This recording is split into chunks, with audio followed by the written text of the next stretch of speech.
The Zarlex Dominion had charted over 9,000 star systems, cataloged 3,200 intelligent species, and colonized nearly a quarter of the Perseus arm. By all measures, they were the galactic elite, ancient, orderly, and convinced of their own perfection. So when the probe sent to a yellow star system returned garbled signals and a chaotic data torrent from the third planet, it caused little concern at first. It was likely a pre-sentient species broadcasting static until someone translated the noise. It was laughter. Not just laughter, comedy skits, war documentaries, bootleg radio chatter, metal music, memes, and something called a motivational speech from Rocky Balboa. That's when the Council authorized an envoy. Commander Velcor stood at the viewing pane of the scout cruiser Trinaxis, studying the blue-green orb below. Earth. Primitive. Loud. Radiating energy across every electromagnetic spectrum like a child screaming into a megaphone. The commander's chitinous fingers clicked nervously against his datapad. He hated anomalies. "Commander," said Sub-Officer Ettrick, his voice smooth and condescending, "we're receiving a greeting transmission." Velcor narrowed his eyes. They knew we were here? Apparently. The stealth matrix was ineffective. They're hailing us. He tapped the console. A visual appeared. A human in a blue jumpsuit with a smile far too wide filled the screen. "Greetings, unidentified spacecraft. This is United Nations Space Command Outpost Athena.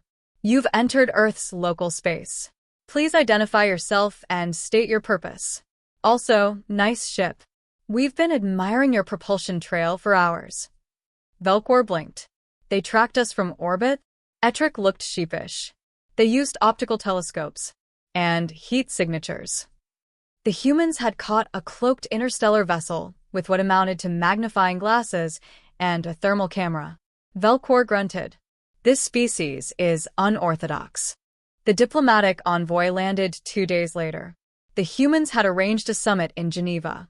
Velcor disembarked with a small delegation, greeted by curious stares, dozens of camera drones, and a calm, smiling human woman. "Welcome to Earth," she said, extending her hand. Velcor stared at it. "We do not engage in tactile rituals." "Shame," she said, and shook his elbow instead. "Dr. Sarah Halden, Xenodiplomatic Corps." She led them through the glass corridors of the UN Space Command's central facility. The building was sleek, adorned with flags from every Earth nation, flanked by honor guards in ceremonial uniforms. Earth, it seemed, had unified, at least symbolically. "You'll find our planet diverse," Sarah said as they walked. "We're not always aligned, but when something strange appears in orbit, we tend to pull together. We call it the Independence Day effect." "I have no reference for that phrase." "Oh, don't worry. You will." The first few hours of talks went smoothly, if stiffly. The Zarlex shared limited information about their peaceful galactic community. In return, Earth's delegates offered general data, population, tech level, and global cooperation efforts. But it was the offhand remark from one Zarlex envoy regarding humanity's surprisingly rapid technological adoption that triggered something unexpected. Dr. Halden smiled. "Actually, we've been quite busy. We reverse-engineered your probe's stealth plating." Velcor's mandibles clicked. "That probe was classified military technology. You dismantled it." "Of course. It crash-landed. We thought it was a meteor at first. But once we opened it, well," she handed them a data pad. "We've already replicated most of the cloaking functions. Not bad for 8 weeks, huh?" Velcor read through the data. The humans had not just copied Zarlex tech, they had improved parts of it. Their approach was inelegant, using less efficient materials, but it worked. "That probe wasn't meant to be discovered," Velcor said stiffly. "Well, maybe next time you won't crash it near Texas," Sarah replied. "They shoot at everything there." After a short recess, the humans offered a cultural presentation. It began with art, music, and history. The Zarlex envoys were mildly impressed until the tone shifted. Suddenly, the screen lit up with images of warfare. World wars, urban combat, space stations turned into battlegrounds. Narrators described the evolution of military strategy, from tribal raids to orbital strikes. Clips of humans surviving near impossible conditions, frozen mountains, scorched deserts, nuclear fallout. And then came the simulations. AI-generated war games with human strategists running scenarios against theoretical alien opponents. The tactics were disturbing. Guerrilla ambushes, sacrificial distractions, psychological warfare using false flags and disinformation. One clip showed human soldiers pretending to surrender, only to detonate a hidden EMP that disabled the enemy's entire command net. That is a violation of galactic warfare protocols, Belcor said, his voice sharp. We never signed your protocols, Sarah said softly. You asked us who we are. This is part of the answer. After the presentation, Belcor met privately with Sarah on the observation deck. Why show us this, he asked. Because you came expecting to meet farmers or philosophers. You expected predictable negotiations. But Earth isn't simple. We've clawed our way up, one bloody step at a time. Our unity isn't innate, it's earned, through loss and learning. Belcor turned to her. You weaponize creativity. You weaponize hope. Even your humor has bite. Sarah's expression darkened. When we first looked up at the stars, we dreamed we'd meet friends. But we knew deep down, we might meet threats instead. That's why we built our space program like a porcupine. Slow, spiky, and impossible to eat without bleeding. The alien commander was silent for a long moment. Your species is volatile. She gave a sad smile. Yeah. But we also love dogs and cry at Pixar movies. You'll find us hard to label. Belcor's data feed pinged. A new report. Minor sensor anomalies around Earth's orbit. Small objects, matching Zarlek's cloaking signatures. He scowled. How many probes have you built? Sarah shrugged. A few. Yours gave us the blueprint. We figured we'd make improvements. You never know when you'll need to keep an eye on the neighbors. That night, Belcor filed a private report to the Dominion High Council. Humanity is not to be evaluated by conventional parameters. Their strategic cognition is nonlinear. Their emotional motivators are unstable but powerful. They react not with logic, but with narrative, stories that drive entire civilizations to sacrifice everything. They are not a young species. They are a recovering one. Do not provoke them. Word count, 1 to 10 words. You can trim or expand slightly for final manuscript formatting.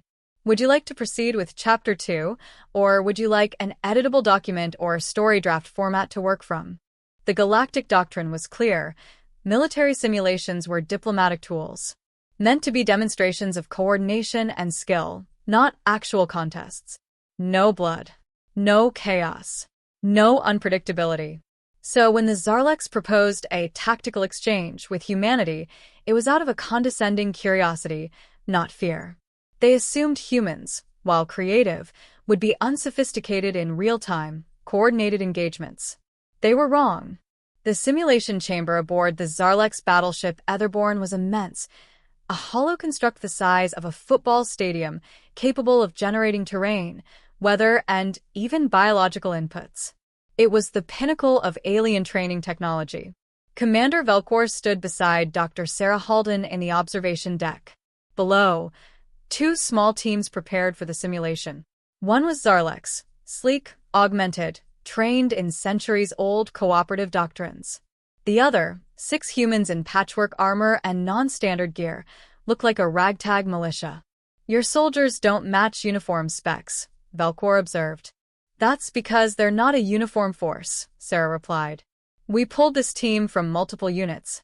Army, Navy, Marines, even a civvy engineer. Belcor tilted his head. You created an ad hoc strike team for a formal demonstration? No. We created a problem-solving organism. Leading the human team was Major Elias Reyes, a combat veteran with a lined face and sharp eyes. His record spanned the Martian ice rebellions and the Europa mining conflicts. He was known for 2 things: winning impossible fights and never using the same tactic twice. All right, team, Reyes said over comms, crouched behind a simulated ridge of volcanic rock. We're outgunned, outnumbered, and technically speaking, in a war game that favors their rules. So, Let's do what we do best. Improvise? Muttered Lieutenant Yasmin Vora, the team's sniper. Close, Reyes said. Win ugly. The simulation began. The Zarlex team advanced in perfect formation, sensors synchronized, cover maintained, Overwatch drones deployed with textbook precision. The human team vanished. Not metaphorically. They simply disappeared from sensor arrays. The Zarlex commander paused. Where did they go? Velcor frowned. They're using terrain masking and artificial interference. On the observation screen, Sarah smiled. Yeah. They reconfigured their suit systems to emit false telemetry and laid thermal decoys before the match even started. Velcor stared. They cheated? No. They planned. The first engagement came 5 minutes in. An alien recon drone was shot mid-hover by an EMP spike constructed from 2 stripped rifle components and a snack bar power cell. The second casualty was from a distraction. 3 humans faked a retreat, luring the Zarlex into a ravine laced with sonic mines and buried flashbang charges. They didn't kill. They humiliated. Within 20 minutes, the Zarlex team had lost half their unit. The humans hadn't fired a single bullet. They're using psychological pressure, Velcor muttered. Exploiting our doctrines. Weaponizing unpredictability. Back in the field, Reyes gave orders with almost casual efficiency. Yasmin, pick their commander. Kneecap, not head. We want them rattled, not dead. Copy, she replied, breathing slow. 1 shot. A plasma round cracked through the simscape, and the alien leader went down screaming. Now hit them with a drone swarm. The engineer, Private Mihailov, deployed hacked recon drones, Zarlex made but reprogrammed during the loading phase. They played human music while circling the surviving aliens, old Earth anthems and rock guitar riffs at max volume. Turn that off, an alien yelled. No can do, Mihailov grinned. It's Queen, baby. In the observation room, Velcor's frustration boiled over. This isn't war. This is theater. No, Sarah said, voice calm. This is survival. It's what we do when we're outmatched. We adapt. We disrupt. And sometimes we terrify. Velcor looked at her sharply. You train them for this? She shook her head. We didn't have to. The simulation ended when the Zarlex team surrendered. Their AI systems flagged the match as a catastrophic failure based on morale degradation, command loss, and overwhelming cultural destabilization. Human victory. 6 survivors, 0 casualties, complete demoralization of enemy. After the match, silence hung heavy over the debrief chamber. I expected brute force, said Velcor, staring at Reyes and his team through the glass. You got cunning, Sarah said. Brute force doesn't get you off a dying world. It doesn't carry you through centuries of war, famine, and extinction-level threats. Cleverness does. Desperation breeds it. We didn't evolve to be elegant. We evolved to win. Later, Reyes sat in a private chamber, sipping synthetic coffee and cleaning his gear. Velcor entered. They regarded each other warily. You used dishonorable tactics, Velcor said. Reyes smiled tiredly. That's a fancy way of saying we outsmarted you. You made a mockery of protocol. You handed us a set of rules and assumed we'd play your game. We don't play games. We fight to win. And we fight like humans. Velcor stepped forward. Why such brutality for a simulation? Reyes stood, eyes hard now. Because one day it might not be a simulation. And if it's not, you better understand what we are. We don't quit. We don't surrender. And we don't lose because we've already lost too much. So when the gloves come off, we don't put them back on. For a moment, Velcor said nothing. Then, quietly, you're a frightening species. Reyes grinned. We've been told that before.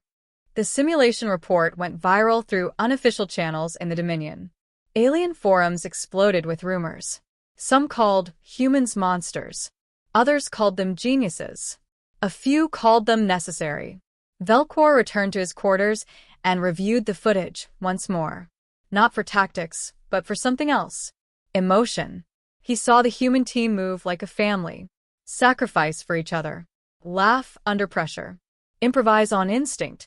There was something alien about it, not biologically, but spiritually. It was ineffable, relentless, and terrifying. 2 days later, the Zarlek's High Command issued a revised analysis. Humanity exhibits a high threat potential. Their warfare model is chaotic, asymmetrical, and deeply entangled with emotional constructs. We advise further observation, limited engagement, and tight surveillance protocols. They are not predictable. They are not safe. They are not ready. Or perhaps we are not. Word count: 1 to 30 words. You can trim or tweak for polish in final formatting. Chapter 2 ends with the aliens shaken, the humans revealed as tactical savants, and the galactic powers beginning to fear what Earth might become. Would you like to move on to Chapter 3, or get this formatted into a document or printable version? The meeting chamber aboard Earth's orbital station Athena Prime was unusually quiet. Commander Velcor stood at the center, surrounded by glowing holoscreens. His mandibles twitched as he processed the incoming intelligence, a rogue fleet. Automated war machines from the long-defeated Lothari AI rebellion had reactivated from a deep space graveyard and was now en route to Sol. Estimated arrival: 9 Earth days. Projected casualties: total planetary loss. Back on Earth, the UN Security Council convened an emergency session. For once, every nation was aligned. Velcor addressed the humans with a tone somewhere between dread and urgency. These machines are remnants of a galactic catastrophe, dormant for centuries, but self-repairing. They do not negotiate, they do not sleep, and they do not forget war. Sarah Halden leaned forward, her voice calm but grave. Why are they coming here? They received a signal, Velcor said, eyes narrowing. From Earth. A broadcast frequency matching ancient Lothari command patterns. You sent it unknowingly, buried in one of your satellite's signal tests. The room fell silent. Then General Hammond, Earth's military liaison, broke it. You're saying we poked a hornet's nest? Accidentally. Yes, Velcor replied. And the nest is coming to kill you. Then us. The plan required full cooperation. The Zarleks would provide starship support and advanced tech, while Earth would mount a hybrid defense led by Joint Command.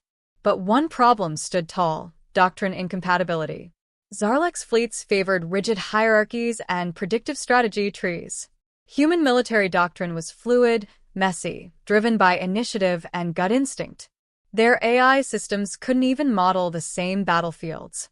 In the war room aboard Athena Prime, the cultural clash boiled over. You can't just improvise around orbital trajectories, snapped a Zarlek's tactician. There are protocols for defense grids. And you can't plan for a fight with an enemy that learns mid-battle, General Hammond fired back. We've faced swarm AIs before. You follow a rulebook, they write a virus. Sarah Halden stepped in. We don't have time for pride. We need hybrid teams. Human officers. Zarlek's engineers. Shared intel. Real-time strategy updates. Velcor hesitated. It went against centuries of training, but the simulations still haunted him. Those humans hadn't just outmaneuvered his people. They'd adapted faster than the AI ever could. He nodded. Agreed. In the following days, joint strike teams formed. Zarlek's firepower, human tactics. Major Reyes, reluctantly reactivated, was tasked with ground defense coordination. He reviewed maps with Zarlek's Captain Jur, a stoic logistics officer. We'll hold orbit, use decoy satellites to draw fire and drop interceptors near the poles, Jur said. Standard harassment formation. Reyes shook his head. That's textbook. The Lothari will expect it. What we need is asymmetric misdirection. Let them think they're winning until it's too late. Jur looked unimpressed. That's risky. Reyes grinned. So is dying. Meanwhile, on the Martian frontier base Redline, Private Mihailov and Lieutenant Vora led a unit modifying obsolete mining rigs into drone decoys. Crude. Loud. Ugly. Perfect. They painted them to resemble high-value assets and powered them with hacked microwave drives. Vora frowned at the mess of duct tape, wires, and stolen Zarlek's interface chips. "This is madness," she muttered. Mihailov lit a cigarette with a welding torch. "It's Earth-certified madness. Our brand." As launch day neared, Earth's citizens braced. Emergency shelters filled. News feeds overflowed with warnings and hope. Humanity had long memories of facing extinction: asteroids, climate collapse, nuclear brinkmanship. They had one instinct above all others: endure. On day 8, the sky lit with descending fire. The Lat-Hari fleet arrived like a biblical storm, hundreds of autonomous warships, sleek, angular, radiating logic and death. They didn't fire a warning shot. They opened with planetary suppression beams, targeting satellites and launch arrays. Except they hit the wrong ones. Decoys exploded in brilliant waves. The real arrays went untouched. Human misdirection had worked. Then Earth struck back. Major Reyes orbital strike team launched from lunar bases and Earth's upper atmosphere. Swarm tactics were met not with matching formations, but guerrilla squadrons. Human pilots flew erratic, deliberately unpredictable attack patterns. Captain Jur watched from the command deck. "Your ships are uncoordinated." "Not uncoordinated," Reyes said over comms. "Unrehearsed. We let our pilots improvise within loose constraints. Makes us harder to model. Your AI can't process jazz." Jur blinked. Jazz. Exactly. Back on Earth, Sarah coordinated civilian safety measures and planetary defenses. Hospitals became bunkers. Refugees were guided to underground transit hubs. She walked the corridors, giving pep talks to frightened workers. "This isn't our first apocalypse," she told a technician. "It might not be the last. But every time it knocks, we answer." She paused, remembering something her grandfather once told her: humanity's greatest strength isn't the gun. It's the grit to get back up. In orbit, Reyes and Vora pulled off their final maneuver. They lured the Lat-Hari command ship toward a crippled Zarlex cruiser, only to activate a concealed fusion trap. The explosion tore through the enemy's signal core. The remaining Lat-Hari forces stalled. Without central command, the rogue fleet broke into fragmented decision trees. Zarlex battle algorithms failed to adapt. Reyes, watching the chaos, took the opportunity. "Time for the hammer," he muttered. Human stealth bombers emerged from behind the moon, using terrain masking, radio silence, and radar spoofing. They dropped kinetic rods, massive, tungsten projectiles that hit with the force of small nukes. No AI expected a medieval weapon in space. The Lat-Hari fleet shattered. Afterward, silence. Velcor stared out at the debris field from the command deck. "You used rocks," he said, voice low. Reyes joined him. "Yeah." "Rods from God. Simple. Brutal. Effective." The Zarlex commander was silent for a long time. "You do not fight like us." "No," Reyes replied. "We fight like us." In the post-battle summit, the Zarlex Council issued a formal recommendation to elevate Earth to a critical alliance species. The wording was carefully diplomatic. But among the soldiers, technicians, and survivors, the message was clear. Don't underestimate humanity. They're not the oldest, not the smartest, not the strongest. But they're the last ones standing. Word count: 1, 2, 10 words. This chapter escalates the plot with a galactic threat, forces collaboration between vastly different species, and continues HFY themes, particularly resilience, clever tactics, and emotional resolve in the face of annihilation. Would you like to move on to Chapter 4, Finale, or request an editable version or story PDF so far? The battlefield still glowed in orbit, a halo of debris and radiation drifting in Earth's gravity well. Wreckage from Lat-Hari warships painted the skies with auroras for days, a grim yet beautiful reminder that humanity had stood against extinction and won. In the Athena Prime medical ward, Major Elias Reyes sat with his left arm in a carbon-weave cast, sipping black coffee. His uniform was torn. His eyes were red. But his posture, upright, alert, never changed. Velcor entered, flanked by 2 diplomatic guards. They nodded, not out of protocol, but respect. "You survived," Velcor said simply. "Just barely," Reyes replied. Which means I win again. Velcor offered what, for his species, passed as a smirk. The council has named you a strategic anomaly. Anomaly? Reyes chuckled. We call it being human. Elsewhere, on the surface of Earth, celebrations erupted. Cities that had bunkered underground for days now opened their domes. People danced in streets still dusted with ash. Children wore makeshift space helmets. Old veterans wept. But for Sarah Halden, the moment wasn't joy, it was opportunity. In the UN Grand Hall, flanked by human and Zarlex banners, she addressed both her own people and a live Dominion broadcast. We did not win this war alone, she began, but we won it because of who we are. Our chaos, our passion, our refusal to accept fate without a fight. She paused, her gaze piercing. And let this be a lesson, not just to Earth, but to the galaxy. Humanity is not to be judged by its fragility, but by its fire. We are not conquerors. We are not gods. But if you threaten what we love, we become something far more dangerous. She looked straight into the camera. We become survivors. 2 weeks later, the Dominion convened an emergency conclave on Zarnal, the neutral system. Representatives from over 50 alien species debated a new resolution: Earth's formal inclusion into the Dominion High Council, an honor never before granted to a species less than 300 years into spaceflight. Many resisted. They are unstable, argued the Melari speaker. Driven by emotion. Prone to violence.